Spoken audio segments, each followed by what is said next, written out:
নেপালের অন্যতম বিখ্যাত এবং ধর্মীয়ভাবে গুরুত্বপূর্ণ এই গুহাটি ভগবান শিবের উদ্দেশ্যে উৎসর্গ করা হয়েছে।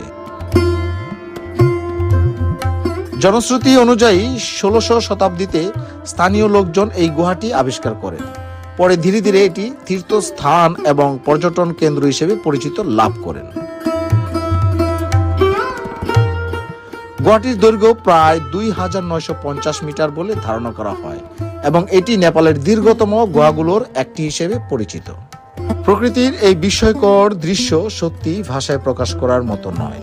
বিদেশি পর্যটকদের জন্য প্রবেশ ফি সাধারণত ১০০ থেকে ১৫০ নেপালি রুপি। তবে ভেতরে নামার সময় অবশ্যই সতর্ক থাকতে হবে, কারণ অনেক জায়গা ভেজা ও পিচ্ছিল থাকে। আরামদায়ক জুতা ব্যবহার করা সবচেয়ে ভালো। ভেতরে প্রবেশ করার পর প্রথমেই দেখা মেলে মহাদেবের পবিত্র শিবলিঙ্গ। গুহার কিছু অংশে ফটোগ্রাফি নিষিদ্ধ, বিশেষ করে মূল শিব মন্দির এলাকায়।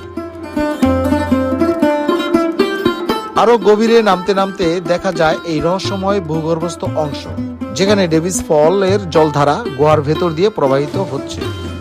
আমার ব্যক্তিগত মতামত হলো, যারা পোখরা ভ্রমণে আসবেন তারা অবশ্যই ডেভিস ফল এবং গুপ্তেশ্বর মহাদেব কেভ একসাথে ঘুরে দেখবেন।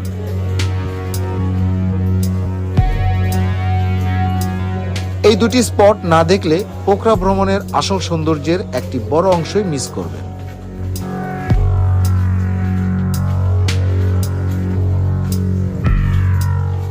প্রকৃতির রহস্য, ইতিহাস, ধর্মীয় গুরুত্ব এবং অসাধারণ সৌন্দর্য সবকিছু একসাথে অনুভব করার এক অনন্য জায়গা।